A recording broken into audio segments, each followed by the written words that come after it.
Hi all. Today we are going to discuss about the different constructivist methods of learning. നമുക്കറിയാം constructivist method of learning എന്ന് പറഞ്ഞാൽ എന്താണ്? Students തന്നെ knowledge എന്താ ചെയ്യുക, കൺസ്ട്രക്ട് ചെയ്തെടുക്കുകയാണ്. According to Johnson, cooperative learning is the instructional use of small groups through which students work together to maximize their own and each other's learning. Cooperative learning അല്ലെങ്കിൽ സഹകരണാത്മക പഠനം എന്ന് പറഞ്ഞു കഴിഞ്ഞാൽ കുട്ടികൾ ചെറിയ സ്മോൾ ഗ്രൂപ്പായിട്ട് തിരിഞ്ഞിട്ട് അവർ നോളേജ് കൺസ്ട്രക്ട് ചെയ്ത് എടുക്കുക. അതിനെയാണ് എന്തെന്ന് പറയുന്നത്? കോപ്പറേറ്റീവ് ലേണിംഗ് എന്ന് പറയുന്നത്. Next we move on to the elements of cooperative learning. The first element is positive interdependence and the second one is face-to-face interaction, individual accountability, and the next one is equal participation, simultaneous interaction, group processing, and interpersonal and small group skills. First is the positive interdependence. Positive interdependence എന്ന് പറഞ്ഞു കഴിഞ്ഞാൽ ഒരു ടീമിലുള്ള എല്ലാ മെമ്പേഴ്സും എങ്ങനെയായിരിക്കും ഒരുമിച്ച് learn ചെയ്ത് അവരുടെ ഒരു പ്രൊഡക്റ്റ് ഒരുമിച്ച് ഫിനിഷ് ചെയ്യാനാണ് ശ്രമിക്കുക. അല്ലാതെ ഒരാൾ മാത്രം അതിൽ മുൻപോട്ട് നിന്ന് മറ്റൊരാൾ താഴ്ന്നു നിന്ന് അങ്ങനെയൊന്നുമല്ല. എല്ലാവരും ഒരുപോലെ വർക്ക് ചെയ്തിട്ട് എന്ത് ചെയ്യും? അവരുടെ പ്രൊഡക്റ്റ് ഒരുമിച്ച് ഫിനിഷ് ചെയ്യും. അതിനെയാണ് പോസിറ്റീവ് ഇൻ്റർഡിപ്പെൻഡൻസ് എന്ന് പറയുന്നത്. Then face to face interaction. ഈ കോപ്പറേറ്റീവ് ലേണിങ്ങിൽ ഒരു ഫേസ് ടു ഫേസ് ഇൻട്രാക്ഷൻ എപ്പോഴും ഉണ്ടാകും. അവർ എന്ത് ചെയ്യാണ്? സ്റ്റുഡൻസ് എപ്പോഴും ഒരുമിച്ച് വർക്ക് ചെയ്തിട്ട് അവർ റിസോഴ്സസ് ഷെയർ ചെയ്യുന്നു, അതുപോലെ പരസ്പരം ഹെൽപ്പ് ചെയ്യുന്നു, സപ്പോർട്ട് ചെയ്യുന്നു, എൻകറേജ് ചെയ്യുന്നു. ഇതെല്ലാം ഫേസ് ടു ഫേസ് ഇൻട്രാക്ഷൻ വഴിയാണ് നടക്കുന്നത്. ദെൻ ഇൻഡിവിജ്വൽ അക്കൗണ്ടബിലിറ്റി എന്ന് പറഞ്ഞു കഴിഞ്ഞാൽ ആ ഗ്രൂപ്പിലെ ഓരോ മെമ്പറും എന്ത് ചെയ്യണം? അവർക്കറിയുന്ന നോളേജ് ഷെയർ ചെയ്യണം. ആ നോളേജിൽ അവർ എന്താവണം? മാസ്റ്റർ ആവുകയും ചെയ്യണം. അതിൽ അവർ ആ മാസ്റ്റർ ആയിട്ടുള്ള നോളേജ്, ഇവർക്കറിയാവുന്ന ആ നോളേജ് മറ്റുള്ളവർക്ക് ഷെയർ ചെയ്ത് കൊടുക്കുകയും വേണം. അതാണ് ഇൻഡിവിജ്വൽ അക്കൗണ്ടബിലിറ്റി എന്ന് പറയുന്നത്. ദെൻ ഈക്വൽ പാർട്ടിസിപ്പേഷൻ എന്ന് പറഞ്ഞു കഴിഞ്ഞാൽ ആ ഗ്രൂപ്പിലുള്ള എല്ലാ മെമ്പേഴ്സും ഈക്വൽ ആയിട്ടുള്ള റെസ്പോൺസിബിലിറ്റീസ് ഷെയർ ചെയ്യണം. എല്ലാം ഈക്വലായിട്ട് പാർട്ടിസിപ്പേറ്റ് ചെയ്യണം. എല്ലാവരും ഈക്വലി പാർട്ടിസിപ്പേറ്റ് ചെയ്തിരിക്കണം അവരുടെ ഒരു ഇൻപുട്ടിന് വേണ്ടിയിട്ട്. ദെൻ സൈമുൾട്ടേനിയസ് ഇൻട്രാക്ഷൻ എന്ന് പറഞ്ഞു കഴിഞ്ഞാൽ ഇപ്പോൾ നമുക്കറിയാം, ഒരു ഗ്രൂപ്പ് വർക്ക് കുട്ടികൾക്ക് കൊടുത്തു കഴിഞ്ഞാൽ ക്ലാസ് റൂം നോയ്സി ആവാനുള്ള സിറ്റുവേഷൻ ഉണ്ട്. അതുപോലെ ക്ലാസ് മാനേജ്മെൻറ്റ് നമുക്ക് ഭയങ്കര ബുദ്ധിമുട്ടായിരിക്കും. പക്ഷേ ആ ക്ലാസ് ടൈം നമ്മൾ എങ്ങനെ എല്ലാ കുട്ടികൾക്കും ഇൻറ്ററാക്ട് ചെയ്യാൻ പറ്റുന്ന തരത്തിലുള്ള ഒരു ക്ലാസ് ടൈം നമ്മൾ ഡിസൈൻ ചെയ്യണം. അതിനാണ് സൈമുൾട്ടേനിയസ് ഇൻട്രാക്ഷൻ എന്ന് പറയുന്നത്. അപ്പോൾ ഒരു കുട്ടിക്ക് ഗ്രൂപ്പ് വർക്ക് കൊടുത്തുകൊണ്ട് പറഞ്ഞു മിണ്ടാതിരിക്കുക എന്ന് പറഞ്ഞു കഴിഞ്ഞാൽ അവിടെ ഡിസ്കഷനോ കാര്യങ്ങളോ നടക്കില്ല. അപ്പോൾ എന്ത് ചെയ്യണം? അങ്ങനെ ഒരു ക്ലാസ് ടൈമും ക്ലാസ് റൂം ഫെസിലിറ്റീസും വേണം നമ്മൾ പ്രൊവൈഡ് ചെയ്യാൻ വേണ്ടിയിട്ട്. അതാണ് അവിടെ സൈമുൾട്ടേനിയസ് ഇൻറ്ററാക്ഷൻ വളരെ ഇമ്പോർട്ടൻ്റ് ആയിട്ടുള്ള ഒരു എലമെൻ്റാണ്. ദെൻ ഗ്രൂപ്പ് പ്രോസസ്സിംഗ് എന്ന് പറഞ്ഞു കഴിഞ്ഞാൽ ആ ഗ്രൂപ്പിന് കിട്ടിയിട്ടുള്ള ഗോള് അച്ചീവ് ചെയ്യാൻ വേണ്ടിയിട്ട് അവർ ഗ്രൂപ്പ് മെമ്പേഴ്സ് ഡിസ്കസ് ചെയ്യാണ്. എന്തൊക്കെ നമ്മൾ കാര്യങ്ങൾ ചെയ്യണം, എങ്ങനെയൊക്കെ ചെയ്യണം. ഓരോ മെമ്പേഴ്സിനും ഓരോന്നുമായിട്ട് നമ്മൾ ഡിവൈഡ് ചെയ്ത് കൊടുക്കുന്നു. എന്നിട്ട് അവർ പറയുന്നു ഇത് ഹെൽപ്ഫുള്ളായിരിക്കും, ഇത് അങ്ങനെ ആയിരിക്കില്ല, ഇത് ചെയ്യേണ്ട കാര്യമില്ല. അങ്ങനെ നമ്മളൊരു ഗ്രൂപ്പ് വർക്ക്, ഒരു പ്രൊഡക്റ്റ് കിട്ടാൻ വേണ്ടിയിട്ട് നമ്മൾ എന്തൊക്കെ ഡിസ്കഷൻ നടത്തുന്നു അതിനെയാണ് ഗ്രൂപ്പ് പ്രോസസ്സിംഗ് എന്ന് പറയുന്നത്. Then last one is interpersonal and small group skills. അവിടെ കോപ്പറേറ്റീവ് ലേണിങ്ങിൽ എന്താണ് ചെയ്യുന്നത്? കുട്ടികളുടെ ഇൻ്റർപേഴ്സണൽ സ്കിൽസ് ഡെവലപ്പ് ചെയ്യുകയാണ് ചെയ്യുന്നത്. ഇൻ്റർപേഴ്സണൽ സ്കിൽസ് എന്ന് പറഞ്ഞു കഴിഞ്ഞാൽ leadership quality, decision making, trust building, communication skill, അതുപോലെ കോൺഫ്ലിക്റ്റ് മാനേജ്മെൻറ്റ് സ്കിൽസ്, ഇതുപോലെയുള്ള എല്ലാ തരത്തിലുള്ള ഇൻ്റർപേഴ്സണൽ സ്കിൽസും കുട്ടികളിൽ ഡെവലപ്പ് ആവുന്നുണ്ട്. ഇതൊക്കെയാണ് എലമെൻറ്റ്സ് ഓഫ് കോപ്പറേറ്റീവ് ലേണിംഗ് എന്ന് പറയുന്നത്. കോപ്പറേറ്റീവ് ലേണിങ്ങിൽ ടീച്ചർ ആദ്യം എന്ത് ചെയ്യണം, ഏതാണ് ടോപ്പിക്ക് എന്നുള്ളത് ഡിസൈഡ് ചെയ്യണം. അതിനുശേഷം ഏത് കോപ്പറേറ്റീവ് ലേണിംഗ് ടെക്നിക്കാണെന്ന് യൂസ് ചെയ്യേണ്ടത് എന്ന് നമ്മൾ ടീച്ചർ ഐഡൻറ്റിഫൈ ചെയ്യണം. അതായത് ജിഗ്സോ, അതുപോലെ തിങ്ക്, പെയർ, ഷെയർ, ഇങ്ങനെയുള്ള പല ടെക്നിക്സും ഉണ്ട് കോപ്പറേറ്റീവ് ലേണിങ്ങിൽ. അപ്പോൾ അതിൽ ഏത് ടെക്നിക്കാണ് ഈ കുട്ടികൾക്ക് കൊടുക്കേണ്ടത്, ഏത് ടെക്നിക്കാണ് ഈ ഒരു ടോപ്പിക്കിന് മാച്ച് ചെയ്തിട്ടുള്ളത് എന്നുള്ളത് ടീച്ചർ കണ്ടുപിടിക്കണം. അതിനുശേഷം കുട്ടികളെ ഗ്രൂപ്പാക്കണം. ഗ്രൂപ്പ് എന്ന് പറയുമ്പോൾ സ്മോൾ ഗ്രൂപ്പ്സ് ആണ് ഏറ്റവും ബെറ്റർ ആയിട്ടുള്ളത്. 2 to 5 മെമ്പേഴ്സ് ഉള്ള ഹെട്രോജിനിയസ് ഗ്രൂപ്പ്സ്, പല എബിലിറ്റി ഉള്ള കുട്ടികളെ തമ്മിൽ ഒരു ഗ്രൂപ്പാക്കുക. അങ്ങനെയാണ് ഗ്രൂപ്പ് ആക്കേണ്ടത്. അതുപോലെ ക്ലാസ് റൂം എന്ത് ചെയ്യുക, ഈ ഒരു ഗ്രൂപ്പ് ഇൻ്ററാക്ഷന് പറ്റുന്ന രീതിയിൽ അറേഞ്ച് ചെയ്യണം. അതുപോലെ ടീച്ചർ അവർക്ക് വേണ്ടുന്ന നിർദ്ദേശങ്ങളൊക്കെ കൊടുത്ത് അവരെ റിവ്യൂ ചെയ്ത് അങ്ങനെ അവരെ ഒന്ന് ഗൈഡ് ചെയ്ത് ഫെസിലിറ്റേറ്റ് ചെയ്ത് കൊണ്ടുപോകണം. അതുപോലെ ഒരു ടൈം ലൈൻ ഫിക്സ് ചെയ്ത് കൊടുക്കണം. ഓരോ കുട്ടികളുടെയും ഇൻവോൾവ്മെൻറ്റ് ഈ കോപ്പറേറ്റീവ് ലേണിങ്ങിലും ഗ്രൂപ്പ് ആക്ടിവിറ്റിയിൽ ഓരോ കുട്ടിയുടെയും ഇൻവോൾവ്മെൻറ്റ് ടീച്ചർ ശ്രദ്ധിക്കണം, അവരെ മോണിറ്റർ ചെയ്യണം. അതുപോലെ സ്റ്റുഡൻസിൻ്റെ ഔട്ട്കം ഇവാലുവേറ്റ് ചെയ്യണം. അപ്പോൾ നമുക്കറിയാം ഈ കോപ്പറേറ്റീവ് ലേണിങ്ങിൽ ഓരോ കുട്ടികളും ആ ഒരു ടോപ്പിക്കിൽ മാസ്റ്റർ ആവണം. അത് ടീച്ചർ ചെക്ക് ചെയ്യണം. അപ്പോൾ എങ്ങനെയാണ് അവർ ഓരോന്നും പ്രസൻറ്റ് ചെയ്യുമ്പോൾ അതിൽ ഒരാൾ മാത്രം, ഇപ്പോൾ ഗ്രൂപ്പ് ലീഡർ മാത്രം വന്ന് പ്രസൻറ്റ് ചെയ്യുക അല്ലാതെ എല്ലാ കുട്ടികൾക്കും ആ ഒരു മേഖലയിലുള്ള നോളേജ് നമ്മൾ ചെക്ക് ചെയ്യണം. അവർക്ക് വേണ്ടുന്ന റിവാർഡൊക്കെ പ്രൊവൈഡ് ചെയ്യണം. ഇതാണ് basic steps of cooperative learning എന്ന് പറയുന്നത്.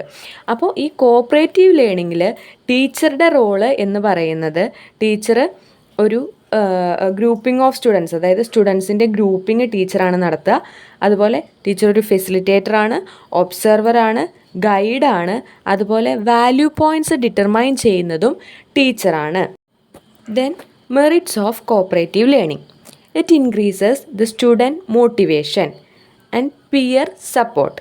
It also increases student retention, promotes higher achievement, enhances student satisfaction, positive attitude toward learning and subject matter, develop various skills, interpersonal relationships, addresses learning style differences. Cooperative learning നടത്തുമ്പോൾ കുട്ടികളിൽ motivation കൂടുന്നുണ്ട്. അതുപോലെ അവർ പിയറിനെ support ചെയ്യാൻ ശ്രമിക്കും. അങ്ങനെ ഒരു skill അവരിൽ develop ചെയ്യും. അതുപോലെ അവരുടെ റിട്ടൻഷൻ പവർ കൂടുകയാണ് ചെയ്യുന്നത്. ഇങ്ങനെ ഗ്രൂപ്പ് വർക്ക് ചെയ്യുമ്പോൾ റിട്ടൻഷൻ പവർ കൂടും. അതുപോലെ അവരുടെ അച്ചീവ്മെൻറ്റിൻ്റെ റേറ്റ് കൂടുന്നുണ്ട്. അതുപോലെ അവരുടെ സാറ്റിസ്ഫാക്ഷൻ, ഇപ്പോൾ എപ്പോഴും ഒരു ലെക്ചർ മെത്തേഡ് മാത്രം ക്ലാസ്സിൽ നടന്നുകൊണ്ടിരുന്നു കഴിഞ്ഞാൽ സ്റ്റുഡൻസിന് ബോറടിക്കുക, അവർക്ക് അത്ര സാറ്റിസ്ഫാക്ഷൻ ഉണ്ടാവില്ല. അപ്പോൾ ഈ ഒരു cooperative learning enhances student satisfaction. പിന്നെ അവർക്ക് ആ ലേണിങ്ങിനോടും സബ്ജക്റ്റ് മാറ്ററിനോടും തന്നെ ഒരു പോസിറ്റീവ് ആറ്റിറ്റ്യൂഡ് ഉണ്ടാവുകയാണ്.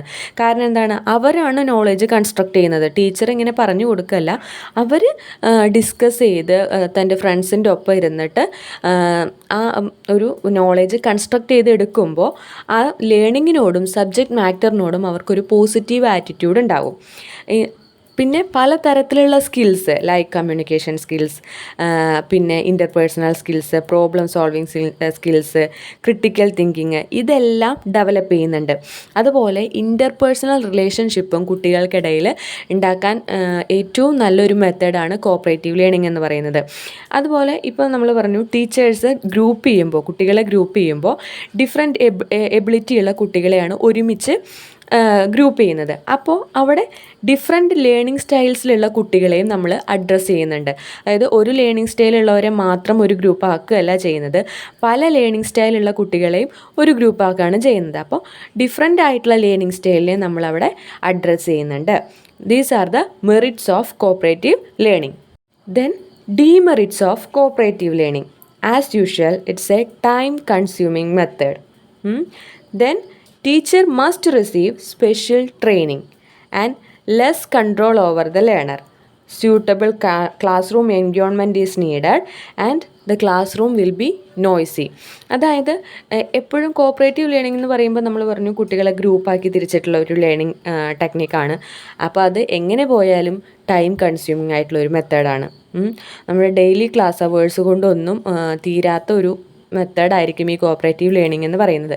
അതുപോലെ തന്നെ ഈ ടീച്ചർക്ക് ഐഡൻറ്റിഫൈ ചെയ്യണം ഏത് ടോപ്പിക്കാണ് ഈ ഒരു കോപ്പറേറ്റീവ് ലേണിങ്ങിന് കൊടുക്കേണ്ടത്, ആ ടോപ്പിക്കിന് പറ്റിയ ടെക്നിക്ക് ഏതാണ്, കുട്ടികളെ എങ്ങനെ മാനേജ് ചെയ്യണം, എങ്ങനെ അവരെ മോണിറ്റർ ചെയ്യണം, ഇതിനൊക്കെ വേണ്ടിയിട്ട് ടീച്ചേഴ്സിന് എന്ത് കൊടുക്കേണ്ടി വരും, സ്പെഷ്യൽ ട്രെയിനിങ്ങും കൊടുക്കേണ്ടി വരും. അതുപോലെ ഗ്രൂപ്പ് വർക്ക് ആകുമ്പോൾ ഈ ടീച്ചർക്ക് ലേണറിൻ്റെ മുകളിലുള്ള കൺട്രോൾ കുറവായിരിക്കും. നമുക്കറിയാം ഒരു ഗ്രൂപ്പ് ആക്ടിവിറ്റി കൊടുക്കുമ്പോൾ ക്ലാസ് മാനേജ്മെൻറ്റ് എങ്ങനെയായിരിക്കും എന്നുള്ളത് നമുക്ക് ഊഹിക്കാവുന്നതാണ്. അതുപോലെ തന്നെ നമ്മൾ പറഞ്ഞു ക്ലാസ് ടൈം എന്ന് പറയുന്നത്, അതുപോലെ ക്ലാസ് റൂം എൻവയോൺമെൻറ്റും ഈ ഒരു കോപ്പറേറ്റീവ് ലേണിങ്ങിൽ അല്ലെങ്കിൽ സൈമിൾട്ടേനിയസ് ഇൻട്രാക്ഷന് പറ്റിയ ഒരു തലത്തിലേക്ക് നമ്മൾ എത്തിക്കണം. ക്ലാസ് റൂം എൻവയോൺമെൻറ്റ് അത് പലപ്പോഴും ഭയങ്കര ബുദ്ധിമുട്ടാണ്, ഡിഫിക്കൽട്ടാണ്. അപ്പോൾ ഒരു സ്യൂട്ടബിൾ ക്ലാസ് റൂം എൻവയോൺമെൻറ്റ് ഉണ്ടാക്കിയെടുക്കുക എന്നുള്ളത് കുറച്ച് ഡിഫിക്കൽട്ടായിട്ടുള്ള കാര്യമാണ്. അതുപോലെ ഒരു ഗ്രൂപ്പ് ആക്ടിവിറ്റി ആകുമ്പോൾ എങ്ങനെ പോയാലും ആ ക്ലാസ് റൂം നോയ്സി ആയിരിക്കും. അപ്പോൾ these are the demerits of cooperative learning. Then we move on to the collaborative learning. Collaborative learning as an educational approach to teaching and learning that involves groups of students working together to solve a problem, complete a task or create a product. Collaboration എന്നുള്ള വാക്ക് നമുക്ക് നല്ല പരിചയമാണല്ലേ. അപ്പോൾ collaboration എന്ന് പറഞ്ഞു കഴിഞ്ഞാൽ എന്താണ്? Work together, അങ്ങനെയാണ് അല്ലേ. അതായത് ഒരുമിച്ച് വർക്ക് ചെയ്യുക. എന്തിനു വേണ്ടിയിട്ട്? ഒരു പ്രൊഡക്റ്റ് ഉണ്ടാക്കാനോ അല്ലെങ്കിൽ ഒരു പ്രോബ്ലത്തിന് സൊല്യൂഷൻ കണ്ടുപിടിക്കാനോ അല്ലെങ്കിൽ എന്തെങ്കിലും കാര്യങ്ങൾ മനസ്സിലാക്കാൻ വേണ്ടിയിട്ടോ എന്ത് ചെയ്യുക? ഒരുമിച്ച് വർക്ക് ചെയ്യുക. അതിനെയാണ് കൊളാബറേഷൻ എന്ന് പറയുന്നത്. അപ്പോൾ കൊളാബറേറ്റീവ് ലേണിംഗ് എന്ന് പറഞ്ഞു കഴിഞ്ഞാൽ കുട്ടികൾ 2 or more പീപ്പിൾ എന്ത് ചെയ്യുന്നു? ഒരുമിച്ചിരുന്നിട്ട് പഠിക്കുന്നു. That is collaborative learning. ഇപ്പം നമുക്കറിയാം പല കമ്പനികളും കൊളാബറേറ്റ് ചെയ്തിട്ട് പല പ്രൊഡക്ട്സ് ഉണ്ടാക്കുന്നുണ്ട്. അതേ സ്ട്രാറ്റജി തന്നെയാണ് ഇവിടെ. പുതിയൊരു പ്രൊഡക്റ്റ് ഉണ്ടാക്കാൻ അല്ലെങ്കിൽ പുതിയൊരു അറിവ് കൺസ്ട്രക്ട് ചെയ്തെടുക്കാൻ, പുതിയൊരു പ്രോബ്ലത്തിന് പുതിയൊരു സൊല്യൂഷൻ കണ്ടുപിടിക്കാൻ, ഇതിനെല്ലാം വേണ്ടിയിട്ട് 2 or more പീപ്പിൾ ഒരുമിച്ചിരുന്ന് വർക്ക് ചെയ്ത് ഡിസ്കസ് ചെയ്ത് അവരെന്ത് ചെയ്യുന്നു? പുതിയൊരു കാര്യം ഉണ്ടാക്കിയെടുക്കുന്നു. ദാറ്റ് ഈസ് കൊളാബറേറ്റീവ് ലേണിംഗ് എന്ന് പറയുന്നത്. Then characteristics of collaborative learning. It incorporates group work and it sets group goals and individual accountability. Students work cooperatively rather than competitively. Learning is active and purposeful. It is a student-centered method rather than teacher-centered. Students are decision makers here. Teachers are facilitators. And here the students constructing the content. And sharing of authority and acceptance of responsibility are the characteristics of collaborative learning. Collaborative ലേണിങ്ങിൽ group വർക്കാണുള്ളത്. അപ്പോൾ ഒരു group goal ഉണ്ടായിരിക്കും. ആ group ഗോളിൽ തന്നെ individual accountability ഉണ്ട്. അതായത് ഓരോരുത്തർക്കും ചെയ്യേണ്ട കാര്യങ്ങളുണ്ട്, പക്ഷേ അവർക്കൊരു ഗ്രൂപ്പ് ഗോളാണ് അച്ചീവ് ചെയ്യാനുള്ളത്. സ്റ്റുഡൻസ് അപ്പോൾ കോമ്പറ്റീറ്റീവായിട്ടല്ലാതെ കോപ്പറേറ്റീവായിട്ട് വർക്ക് ചെയ്യാണ് ചെയ്യുന്നത്. അപ്പോൾ അവിടെ ലേണിങ് ആക്റ്റീവ് ആൻഡ് പർപ്പസ്ഫുൾ ആയിരിക്കും. അതുപോലെ ശരിക്കും ഇവിടെ സ്റ്റുഡൻറ്റ് സെൻറ്റേർഡ് ആയിട്ടുള്ളൊരു ലേണിംഗ് ആണ് നടക്കുന്നത്, ടീച്ചർ സെൻറ്റേർഡ് അല്ല ലേണിങ്.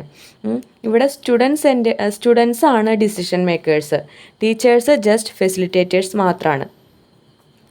പിന്നെ ടീച്ചറും സ്റ്റുഡൻസും ഒരുമിച്ച് നോളേജ് കൺസ്ട്രക്റ്റ് ചെയ്യുന്നു.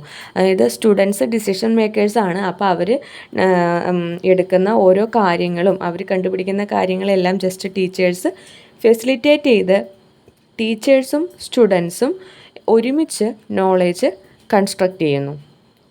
അപ്പോൾ ഒരു ഷെയറിങ് ഓഫ് അതോറിറ്റി ഉണ്ടായിരിക്കും. അതുപോലെ അക്സെപ്റ്റൻസ് ഓഫ് റെസ്പോൺസിബിലിറ്റിയും ഈ ഗ്രൂപ്പ് മെമ്പേഴ്സിൻ്റെ ഇടയിൽ ഉണ്ടായിരിക്കും. അതായത് ഈ ഗ്രൂപ്പ് മെമ്പേഴ്സ് എപ്പോഴും അവരുടെ കാര്യങ്ങൾ ഷെയർ ചെയ്യണം. അവർക്കറിയുന്ന നോളേജും റിസോഴ്സസും എല്ലാം ഷെയർ ചെയ്യണം. അതുപോലെ ഓരോരുത്തരും റെസ്പോൺസിബിളാണ്. ആ ഒരു ഗ്രൂപ്പ് ഗോൾ അച്ചീവ് ചെയ്യാൻ വേണ്ടിയിട്ട് തൻ്റേതായ ഇൻഡിവിജ്വൽ ആയിട്ടുള്ളൊരു റെസ്പോൺസിബിലിറ്റി എല്ലാവർക്കും ഉണ്ട്. അത് അക്സെപ്റ്റ് ചെയ്യണം. അപ്പോൾ ഇതൊക്കെയാണ് ക്യാരക്ടറിസ്റ്റിക് ഓഫ് കൊളാബറേറ്റീവ് ലേണിംഗ് എന്ന് പറയുന്നത്. Then we move on to the merits of collaborative learning. It build self-esteem in students. It enhances student satisfaction. It develops a positive attitude towards the subject matter. It increases the student's socialization process. It also develops critical thinking in students. Then it helps to develop various skills among students. Then we move on to the demerits of collaborative learning. Usually there is not sufficient time for true collaboration to occur. That is, it's a time consuming method. In collaborative learning, teacher may not be able to monitor the groups effectively, and teacher may have to change her role from the instructor to facilitator. It may not be easy. Then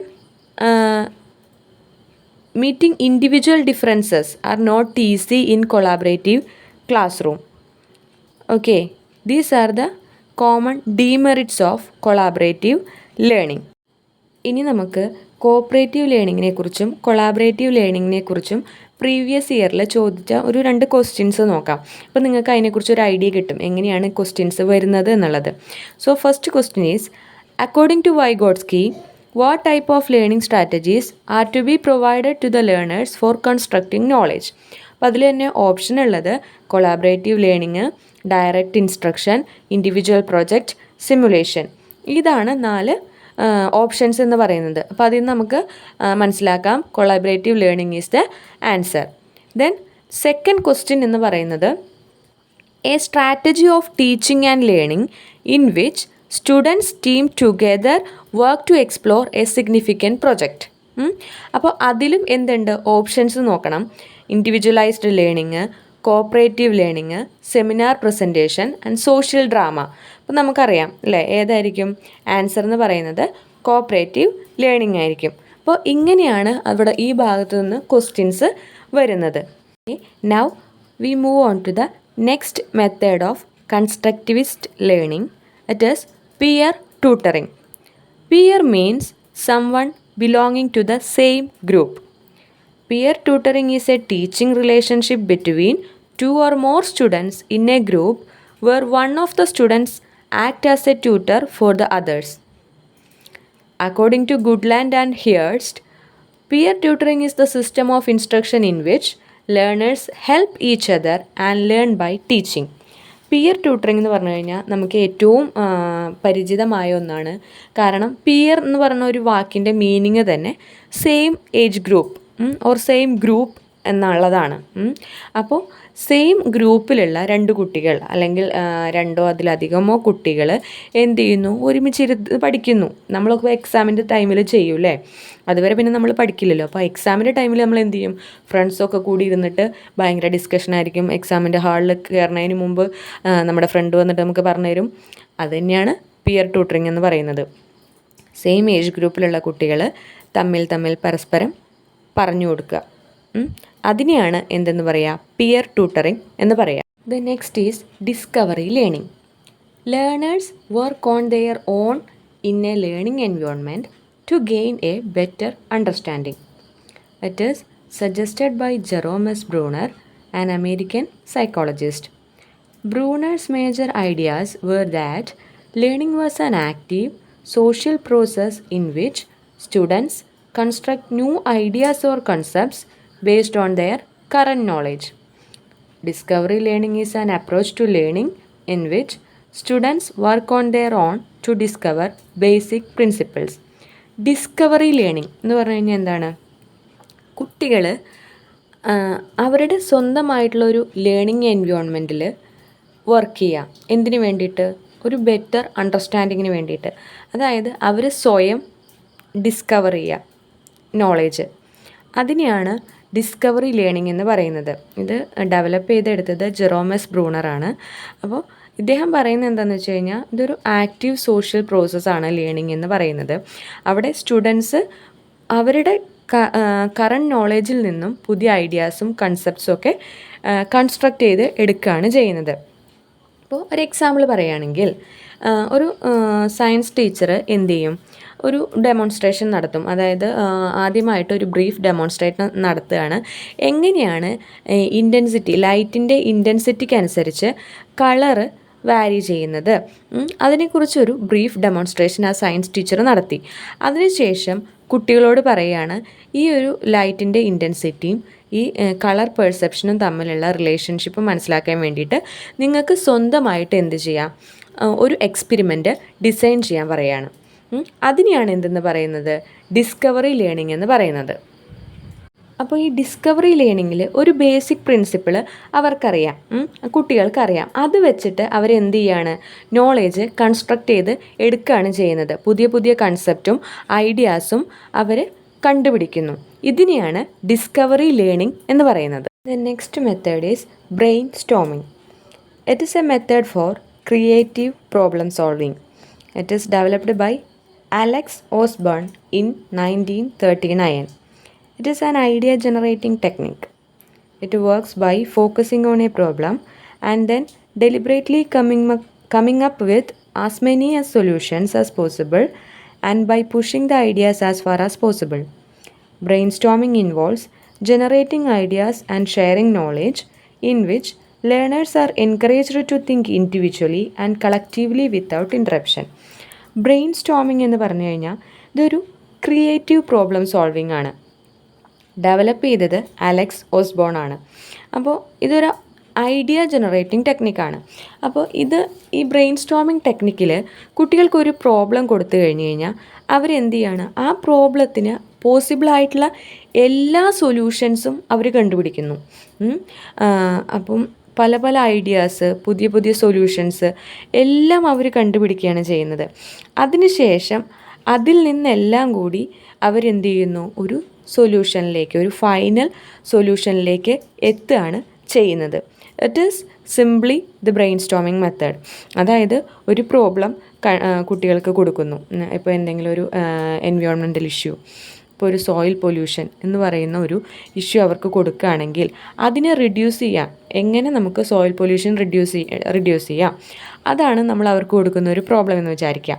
അപ്പോൾ അവർക്ക് തോന്നുന്ന എല്ലാവിധ സൊല്യൂഷൻസും അവർ പറയും. അവരുടെ എല്ലാ ഐഡിയാസും individually അവർ പറയണം. യാതൊരു ഇൻട്രപ്ഷനും കൂടാതെ എല്ലാവിധ സൊല്യൂഷൻസും പറഞ്ഞ് ലാസ്റ്റ് അവരെന്ത് ചെയ്യാണ്, അതിൽ നിന്നും ഒരു കൺക്ലൂഷനിലേക്ക് എത്തുകയാണ് ചെയ്യുന്നത്. അവരുടെ ആ സൊല്യൂഷൻ എല്ലാം അനലൈസ് ചെയ്ത് ഏറ്റവും ലാസ്റ്റ് അവർ ഏറ്റവും ആപ്റ്റായിട്ടുള്ള ഒരു കൺക്ലൂഷനിലേക്ക് എത്തുന്നതിനെയാണ് ബ്രെയിൻ സ്റ്റോമിംഗ് ടെക്നിക് എന്ന് പറയുന്നത്. It is developed by Alex Osborn. Next method is concept mapping. Concept maps are also known as knowledge maps or mind maps. It's a graphical tool for organizing and representing knowledge. It is an individualized technique of summarizing the relationship among different ideas in graphs while engaged in learning activity. It is developed by Novak in 1972. A concept map is a diagram showing the relationship in between concepts. According to Novak, a concept map is a visual representation of the hierarchy and relations among concepts with an individual's mind. Concept mapping നമുക്ക് എല്ലാവർക്കും അറിയുന്ന ഒരു കാര്യമാണ്. അതായത് നമ്മളിപ്പോൾ തിയറിയൊക്കെ പഠിക്കുമല്ലേ, പാവ്ലോവിൻ്റെ തിയറിയും എല്ലാം പഠിച്ചു കഴിഞ്ഞിട്ട് നമ്മളത് സിമ്പിളാക്കാൻ വേണ്ടിയിട്ട് നമ്മൾ എന്ത് ചെയ്യും, മാപ്പ് പോലെ ഉണ്ടാക്കി വയ്ക്കും. അതിന് തന്നെയാണ് സിംപ്ലി കൺസെപ്റ്റ് മാപ്പ് എന്ന് പറയുന്നത്. ഇറ്റ് ഈസ് ഡെവലപ്ഡ് ബൈ നോവാക്കാണ് ഇത് ഡെവലപ്പ് ചെയ്തത്. ഈ കൺസെപ്റ്റ് മാപ്പ് എന്ന് പറയുന്നത് visual representation of the hierarchy and relations among the കൺസെപ്റ്റാണ്. ഇത്രയേ ഉള്ളൂ കൺസെപ്റ്റ് മാപ്പ് എന്ന് പറയുന്നത്. Next technique is brain based learning. It is an approach to learning that says the brain is able to learn naturally. It is based on the understanding that as long as the brain is not prohibited from fulfilling its normal processes, learning will occur. People learn in environments where they are able to think critically and are challenged. Brain based learning എന്ന് പറഞ്ഞു കഴിഞ്ഞാൽ നമ്മുടെ എല്ലാം ബ്രെയിന് naturally learn ചെയ്യാനുള്ള ഒരു ability ഉണ്ട് എന്നാണ് പറയുന്നത്. അതായത് ഇപ്പോൾ നമ്മുടെ ബ്രെയിനെ മറ്റുള്ള കാര്യങ്ങളിൽ നിന്നും അതിൻ്റേതായ, അതായത് നാച്ചുറലി അതിൻ്റെ വർക്കിങ്ങിൽ നിന്നും പ്രൊഹിബിറ്റ് ചെയ്യാതിരുന്നു കഴിഞ്ഞു കഴിഞ്ഞാൽ അവിടെ ലേണിംഗ് നടക്കും. അതിനുവേണ്ടി നമ്മൾ പ്രത്യേകിച്ച് കാര്യങ്ങളൊന്നും ചെയ്യേണ്ടതില്ല എന്നുള്ളതാണ് പറയുന്നത്. അതായത് ഇപ്പോൾ ഒരു സ്റ്റുഡൻറ്റിന് അവർക്ക് ചിന്തിക്കാനും മനസ്സിലാക്കാനൊക്കെ ഉള്ള ഒരു കഴിവുള്ള ഒരു എൻവയോൺമെൻറ്റ് പ്രൊവൈഡ് ചെയ്ത് കഴിയുകയാണെങ്കിൽ അവർക്ക് തീർച്ചയായിട്ടും ലേൺ ചെയ്യാൻ പറ്റും. That is brain based learning. ഇപ്പം നമുക്കറിയാം, നമ്മൾ ഗ്രോത്ത് ആൻഡ് ഡെവലപ്മെൻറ്റൊക്കെ പഠിച്ചതാണ്. അപ്പോൾ ബ്രെയിൻ്റെ അടക്കം ഗ്രോത്തും ഡെവലപ്മെൻറ്റും ഓരോ സ്റ്റേജിലും എങ്ങനെയാണ്, ബ്രെയിനിൽ എങ്ങനെയാണ് നടക്കുന്നത്, ഒരു എലമെൻ്ററി സ്റ്റേജിലുള്ള കുട്ടിക്ക് എന്തൊക്കെ മനസ്സിലാക്കാൻ സാധിക്കും, ഒരു ഹൈസ്കൂൾ ലെവലിലുള്ള കുട്ടിക്ക് എന്തൊക്കെ കാര്യങ്ങൾ മനസ്സിലാക്കാൻ സാധിക്കും, ഇതെല്ലാം നമ്മൾ പഠിക്കുന്നതാണ്. അപ്പോൾ ആ ഒരു ലെവലിൽ ലേണിങ് പ്രൊവൈഡ് ചെയ്യുകയാണെങ്കിൽ അവർക്കത് മനസ്സിലാക്കാൻ പറ്റും, പെട്ടെന്ന് ലേൺ ചെയ്യാൻ സാധിക്കും എന്നുള്ളതാണ് ബ്രെയിൻ ബേസ്ഡ് ലേണിംഗ് കൊണ്ട് ഉദ്ദേശിക്കുന്നത്. അതായത് ചെറിയ ക്ലാസ്സിലെ കുട്ടികൾക്ക് എപ്പോഴും വിഷ്വൽ എയ്ഡ്സിനോട് താല്പര്യം കൂടുതലായിരിക്കും. കാരണം അവർക്ക് കണ്ടു കഴിഞ്ഞ് കഴിഞ്ഞാൽ അത് പെട്ടെന്ന് മനസ്സിലാക്കാൻ പറ്റും. നമ്മൾ വലിയ ക്ലാസ്സിലെ കുട്ടികളൊക്കെ ആകുമ്പോൾ വായിച്ച് പഠിച്ചിരിക്കാൻ അവർക്ക് കുറച്ച് താല്പര്യം കൂടുതലായിരിക്കും. പക്ഷേ ചെറിയ ക്ലാസ്സിലെ കുട്ടികൾക്ക് അങ്ങനെ ഇരുന്ന് വായിക്കുക എന്ന് പറയുന്നത് ഭയങ്കര ബുദ്ധിമുട്ടായിരിക്കും. അപ്പോൾ നമ്മൾ വിഷ്വൽ എയ്ഡ്സ് അല്ലെങ്കിൽ വീഡിയോസൊക്കെ കാണിച്ചു കൊടുക്കുമ്പോൾ അവർക്കത് പെട്ടെന്ന് കിട്ടും. അതിനെയാണ് എന്തെന്ന് പറയുക, ബ്രെയിൻ ബേസ്ഡ് ലേണിംഗ് എന്ന് പറയുക. അതായത് ആ ബ്രെയിന് നമ്മൾ മറ്റുള്ള കാര്യങ്ങളിൽ നിന്ന് പ്രൊഹിബിറ്റ് ചെയ്യാതിരുന്നു കഴിഞ്ഞാൽ അവിടെ ലേണിംഗ് നാച്ചുറലി ഒക്കർ ചെയ്യും.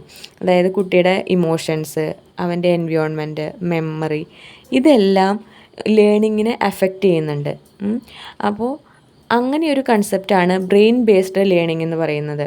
ഇത് ന്യൂറോ സയൻസൊക്കെ വെച്ചിട്ടാണ് ഈ ബ്രെയിൻ ബേസ്ഡ് ലേണിംഗ് പറയുന്നത്. അപ്പോൾ അവർക്കറിയാം ഓരോ കുട്ടികളുടെയും എബിലിറ്റി അവർക്ക് എങ്ങനെ പറഞ്ഞു കൊടുത്താൽ കിട്ടും. നമുക്കറിയാമല്ലേ, ഡിഫറെൻറ്റ് ലേണിംഗ് സ്റ്റൈൽസും കാര്യങ്ങളൊക്കെ ഉണ്ട്, അതും ബ്രെയിനും തമ്മിൽ റിലേഷൻ ഉണ്ട്. അപ്പോൾ ഓരോ കുട്ടിയുടെയും ലേണിംഗ് സ്റ്റൈൽ നമ്മൾ മനസ്സിലാക്കുമ്പോൾ അതിനനുസരിച്ച് ലേണിംഗ് പ്രൊവൈഡ് ചെയ്യുകയാണെങ്കിൽ അവർക്ക് ലേണിംഗ് ഈസി ആയിരിക്കും. അപ്പോൾ that is brain based learning. Next technique is cognitive apprenticeship. Apprenticeship is a process through which a more experienced one assists a less experienced one by way of demonstration, support, examples. It is an apprenticeship process that utilizes cognitive and metacognitive skills and processes to guide learning. Learners learn from a more experienced person by way of cognitive and metacognitive skills and processes. Cognitive അപ്രൻറ്റിഷിപ്പിൽ പറയുന്നത് എന്താണെന്ന് വെച്ച് കഴിഞ്ഞാൽ, more experienced ആയിട്ടുള്ള ഒരു person എന്ത് ചെയ്യാണ്, കുറച്ച് എക്സ്പീരിയൻസ് കുറവുള്ള ഒരാളെ അസിസ്റ്റ് ചെയ്യുകയാണ്, അദ്ദേഹത്തിന് പറഞ്ഞു കൊടുക്കുകയാണ്. ഇപ്പം നല്ല ഏബിളായിട്ടുള്ളൊരു കുട്ടി, നന്നായിട്ട് ഒരു കാര്യത്തെക്കുറിച്ച് അറിയാവുന്ന കുട്ടി മറ്റൊരു കുട്ടിക്ക് അതേ നോളേജ് പറഞ്ഞു കൊടുക്കുന്നു. അത് പല വേസിലൂടെ പറഞ്ഞു കൊടുക്കാം. ഡെമോൺസ്ട്രേഷൻ ആവാം, വിത്ത് സപ്പോർട്ട് ഓഫ് എക്സാമ്പിൾസ്, എങ്ങനെ വേണമെങ്കിലും പറഞ്ഞു കൊടുക്കുക. അതുപോലെ കൊഗ്നിറ്റീവ് ആൻഡ് മെറ്റാകൊഗ്നിറ്റീവ് സ്കിൽസ് യൂസ് ചെയ്തിട്ട് ഈ ഒരു പ്രോസസ്സ് നടത്തുക. ഇതിനെയാണ് കൊഗ്നിറ്റീവ് അപ്രൻറ്റിഷിപ്പ് എന്ന് പറയുന്നത്. അപ്പോൾ അതൊരു ടീച്ചർ ഓർ സ്റ്റുഡൻ്റ് ആയിരിക്കാം, സ്റ്റുഡൻസ് പരസ്പരം രണ്ട് സ്റ്റുഡൻസ് ആയിരിക്കാം, ആരായാലും കുഴപ്പമില്ല. ഒരു മോർ എക്സ്പീരിയൻസ്ഡ് പേഴ്സൺ ഒരു ലെസ് എക്സ്പീരിയൻസ്ഡ് പേഴ്സണെ അസിസ്റ്റ് ചെയ്യുക. അതാണ് കൊഗ്നിറ്റീവ് അപ്രൻറ്റിഷിപ്പ് എന്ന് പറയുന്നത്. The next method is engaged learning. It is a constructive strategy for effective and deep learning. In engaged learning, students learn by actively participating in real life activities through team work, exploration and discovery with Pierce.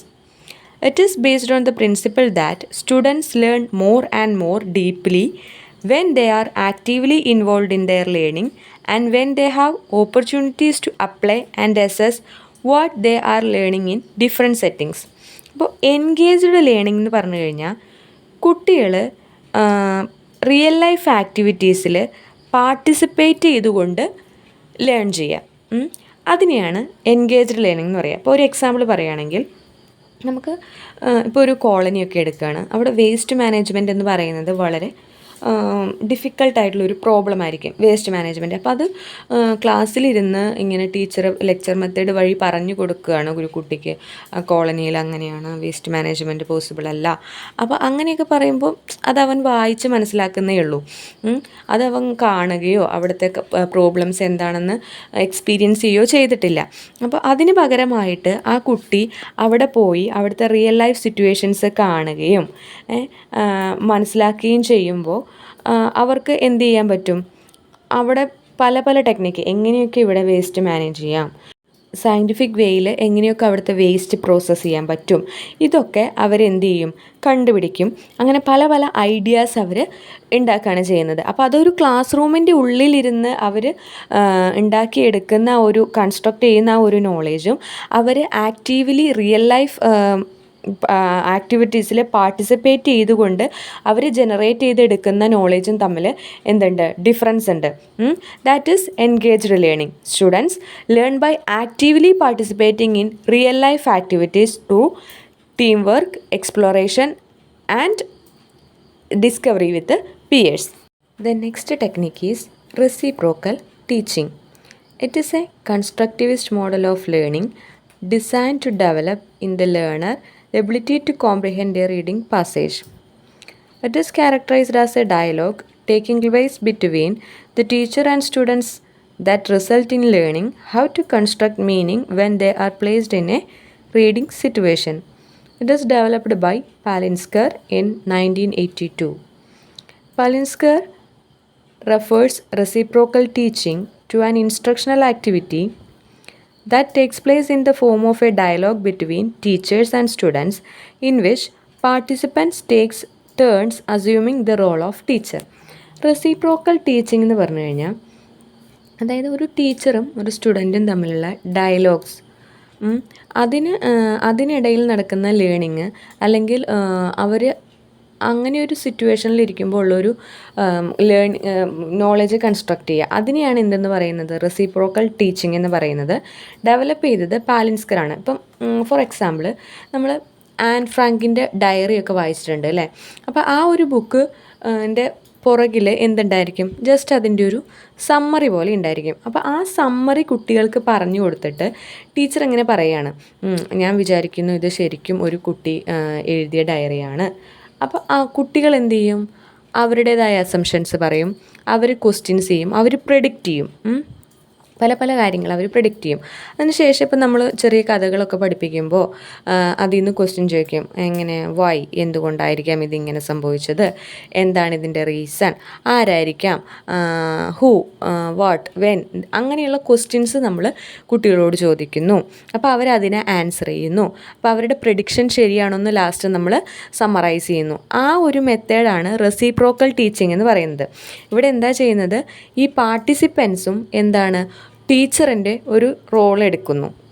അപ്പോൾ ടീച്ചറും സ്റ്റുഡൻസിനും തമ്മിലുള്ള ഒരു ഡയലോഗാണ്. അവിടെ participants ഇവർ രണ്ടുപേരും ഈ role ഇങ്ങനെ മാറി മാറി അസ്യൂം ചെയ്യുന്നു. അതായത് ടീച്ചർ സ്റ്റുഡൻ്റ് ആവുന്നു, സ്റ്റുഡൻറ്റ് ടീച്ചർ ആവുന്നു, പരസ്പരം അങ്ങോട്ടും ഇങ്ങോട്ടും ക്വസ്റ്റ്യൻ ചെയ്യുന്നു, പ്രെഡിക്റ്റ് ചെയ്യുന്നു, ലാസ്റ്റ് അവർ സമ്മറൈസ് ചെയ്യുന്നു. അതിനെയാണ് റെസിപ്രോക്കൽ ടീച്ചിങ് എന്ന് പറയുന്നത്.